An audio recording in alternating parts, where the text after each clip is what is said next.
GTA Online has one of the most eventful and richly detailed open worlds of any game ever made, and it is packed to the brim with new and exciting ways for you to spend your hard-earned GTA dollars. But what if I told you that a huge portion of these purchases are practically useless and serve no purpose other than depriving you of your time? I'm someone who's been playing this game regularly for nearly a decade at this point, and during all these years, I probably sunk a few $100 million into buying things in GTA Online. And the more I think about it, the more I realize that some of my purchases were pretty dumb, and I barely even use the things that I spent so much money on. GTA Online veterans probably know what I'm talking about, but this video is targeted towards new players who finally unlocked the secret to making money in this game and are looking for some cool stuff to buy. In my video here, I'm going to list the 10 most useless items in GTA Online that are massive wastes of money, so when you look back upon your time spent in this game, you won't regret your purchases. Granted, this is a video game, and it's not like you're spending real life money, but don't forget that you need time to earn money in this game, and time is a valuable currency of its own, so don't spend any more than you have to. But enough rambling, let's get into the first useless item on my list here, Pegasus Vehicles. I could probably bundle in all of the elitist travel aircraft and dock tease boats into this section too, since they kind of fall into the same category of vehicles you're never really going to use, but I'll stick to Pegasus Vehicles for now. The way it works, or at least the way it worked when GTA Online was initially released, was that Pegasus would manage specific vehicle types that were too large to store in normal garages. Things like aircraft, blimps, monster trucks, etc. And later they also added special purpose vehicles like the clown van, taxi, and festival bus. Nowadays, we have designated categories for each of these special vehicle types that don't rely on Pegasus anymore. So for instance, you can call in your personal aircraft as well as weaponized vehicles anywhere you want to through the interaction menu, but if something is classified as a Pegasus vehicle, it can only be delivered to specific locations. So for example, if you're requesting a Pegasus aircraft, it might drop at LSIA, or Franklin's Hangar, or Fort Zancudo, if you have a hangar over there. Depending on where your businesses take you, these locations may be close or extremely far away, and you don't have the same level of control that you do with personal vehicles or your own aircraft. Plus, a lot of the Pegasus vehicles are simply garbage. I probably don't have to tell you why you shouldn't waste $1 million on a blimp or even $600,000 on a taxi when you could literally call one for 15 bucks or walk into the downtown cab company where they will pay you to drive people around the city. Now, the next item on my list here is the Brigade 6x6. Now, I know what a lot of you are thinking here, so let me explain my thoughts before you type your angry rebuttals in the comment section. I'm not saying the 6x6 Brigade is a bad vehicle or that you shouldn't get it at all. I'm just saying that you shouldn't spend $1.4 million on the Brigade 6x6 before doing the first dose missions, because that's a giant waste of money since you literally get this vehicle for free in that quest line upon completion. Not only that, but the game won't even let you install the acid lab in the back of your Brigade until you do the first 6 dose missions anyway, after which you can spend $750,000 to install the acid lab equipment.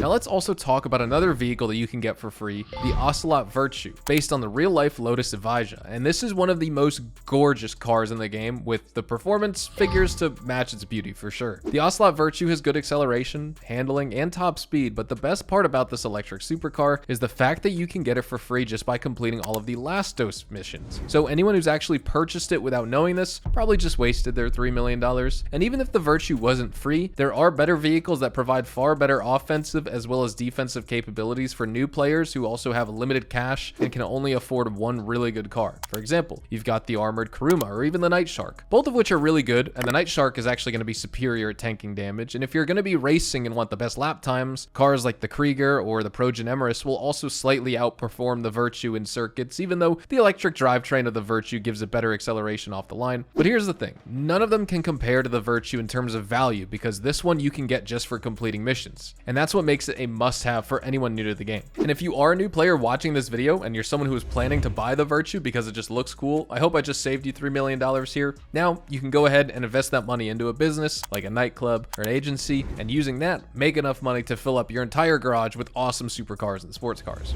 Okay, now that we've talked about supercars, let me bring up super yachts. Unlike supercars, these are water-bound behemoths that offer no real value outside of looking cool and impressing all your friends who have never played GTA Online before. Because most OG players who've been playing the game for several years own the yachts, and you'll often find a bunch of them docked away on every shoreline, all the way from Paleto Bay stretching down to Vespucci Beach. And at this point, owning a yacht isn't nearly as novel as it was 8 years ago, and you also don't exactly feel like you're a member of an exclusive billionaire club when there are 5 other players in the lobby, each with their own super yacht. Now back in the day, the game didn't have a whole whole lot of ways for players to spend money, which is why Rockstar added the super yacht, so players wouldn't get bored and they also had something to grind for. Nowadays, not only do we have more money grinding methods, but also far more productive ways to spend the money that we make. Still, if you're looking for a status symbol as well as a mobile property that you can treat like your own island, then go ahead and spend $10 million on a fully upgraded super yacht. If you manage to get a bunch of people together, you can also drink champagne and host pool parties with your friends on that yacht. You can use the helipad as well as a base for your personal helicopter, and you can even take part in some super yacht life missions, which just basically pay out the same as any other normal contact mission. So nowadays you actually get a little more content to play, but not much.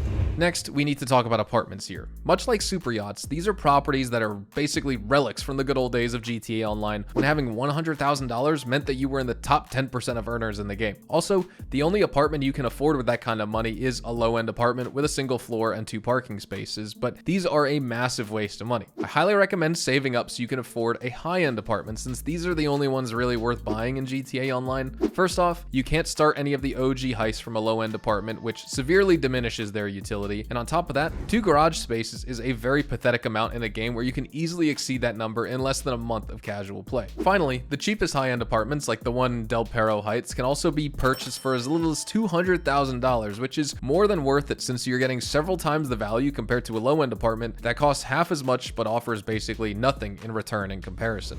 The Arena Workshop is also another waste of money in my opinion, especially for a new player, and if you're not careful, this business can quickly turn into a black hole. There are several stories of people who started out with loads of cash but ended up going broke because they wasted it all on vehicle upgrades and interior customizations for their Arena Workshop, and it's not hard to see why. Arena Workshop vehicles are some of the coolest looking designs and cars in the game, even though in a lot of cases they're actually functionally worse in almost every way compared to the actual good vehicles in the game that you can buy. And also, the Arena War itself can be fun if you've never played it before, that is, until you realize that it's an outdated game mode with minimal cash rewards that almost nobody plays because of how repetitive it can get, so good luck actually being able to find players to play with. And to make matters worse for the Arena Workshop, you don't even need one to participate in Arena Wars. The only reason someone should purchase the Arena Workshop, or this business in general, is if they need the 30-car garage as well as the RC Bandito customization offered within the Arena Workshop. Otherwise, I think it's a waste of money and definitely not worth it if you're a newer player. I guess if you've been playing a while, feel free to pick it up, but for someone new to the game, definitely not worth it. And speaking of things that also aren't worth it for new players, we have the infamous document forgery office. This ranks as one of the worst money grinds in the entire game, and it's easily the worst MC business because it pays just a measly $20,000 per hour, and that's with every single upgrade installed. The only redeeming quality of the document forgery office is that it synergizes with your salvage yard every week, so you can maybe claim one of your stolen cars worth hundreds of thousands of dollars for just 10K whenever a claimable car is available for that specific week. And also, if you're thinking about assigning technicians to your document forgery office through your nightclub warehouse for some bonus income, don't bother, because printing and copying doesn't make nearly as much as South American imports or pharmaceutical research, for example. You only get 5 technician slots, so don't waste one on the document forgery office.